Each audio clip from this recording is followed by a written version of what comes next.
It's fair to say that passengers on the Wrexham-Bidston line have had to endure a very unreliable service this year. But this week, Transport for Wales have introduced a new timetable which promises to improve reliability and enhance the service slightly.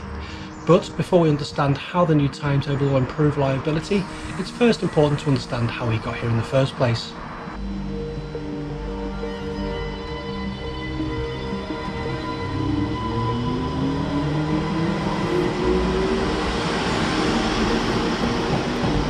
Reliability on the Wrexham-Bidston line has never been great. The end-to-end journey time from Wrexham Central to Bidston has been difficult to achieve, with Pacers and Class 153s both failing to achieve the journey time reliably.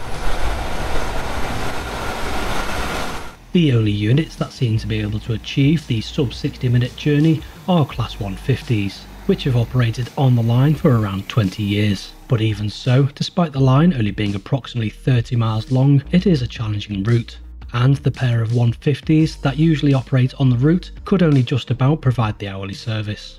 The situation for passengers got much worse at the beginning of the year, when week-long engineering works were immediately followed by the crisis which saw all of TfW's Class 175 DMUs withdrawn from service. This meant that Class 150s, which usually operated on the line, were moved to work on long distance routes, meaning passengers had to rely on rail replacement bus services for around 4 weeks.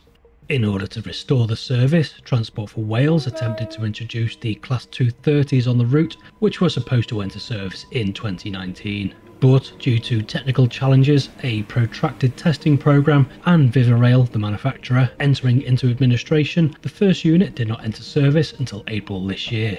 On paper, the Class 230s should have worked well on the route. They had twice the number of driving axles as the Class 150s, supposedly had advanced wheel slip protection, and had a significantly better power to weight ratio than the Class 150s. TfW's Class 230s, unlike the ones which operated on the Marston Vale line, were diesel-electric hybrids, which meant the engines were used to top up batteries with power for the traction motors taken from the batteries, which should, in theory, mean the engines had to work less hard than those fitted to LNR's units, which didn't have batteries. However, unfortunately, the units haven't been performing well and have also been beset with technical problems, leading to service delays, last-minute cancellations, and services skipping stops to make up time. Drivers have been unable to use full power during acceleration, so are not able to take advantage of the extra power available. In addition, the doors on the D78 stock donor vehicles are notoriously slow to open and close, which increases dwell times at stations.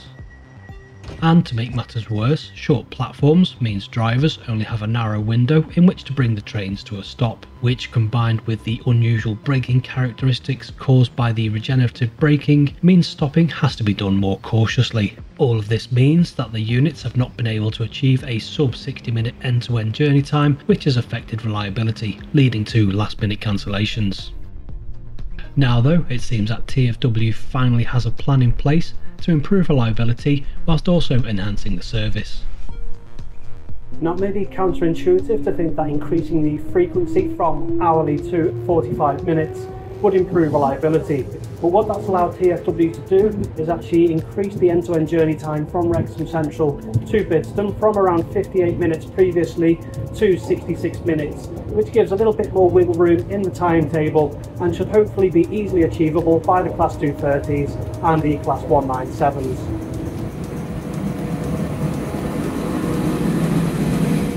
So now, not only is the service a little bit more frequent, but hopefully reliability should be improved, which I think is the thing that passengers are most worried about.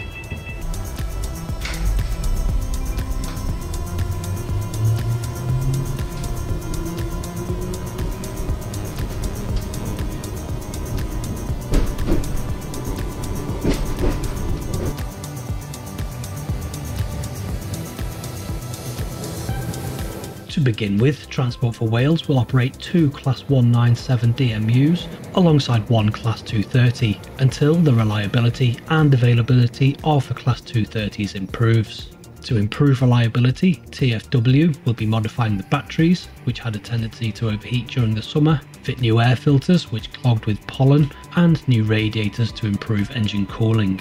I'm not sure when the modifications will take place, but I anticipate it will take a number of months to modify all 5 of the Class 230s.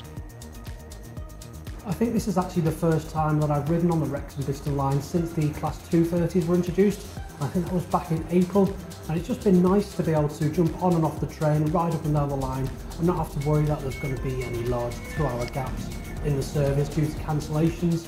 I know there was a little bit of a hiccup yesterday with one of the 230s refusing to play ball, but I think for the rest of the day, and I think today as well, the trains have been within, say, 5 minutes of the time, so not a huge gap, and obviously no serious cancellations or skip-stop services other than the one yesterday.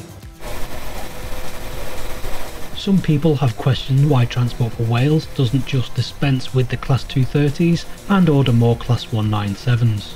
But TfW have reportedly spent over £30 million in order to purchase the Class 230s and install fuelling and tank emptying facilities at Birkenhead North EMU depot, which is operated by Stadler.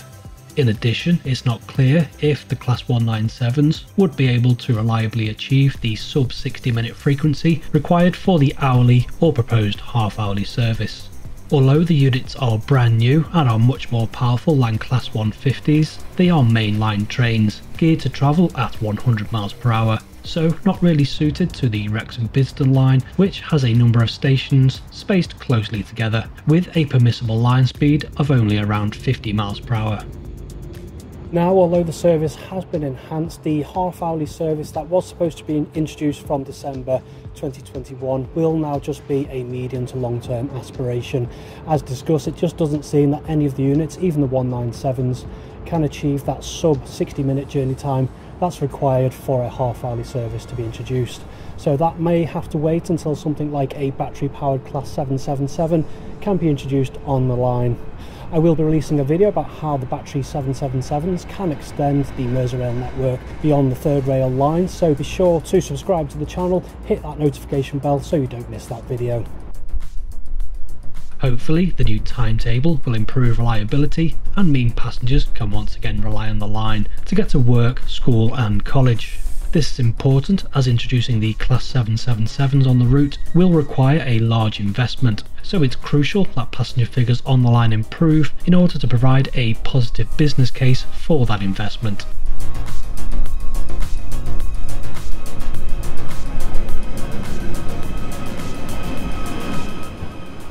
Just before I sign off, I'd like to say a big thank you to my Patreon supporters who help to make videos like this possible.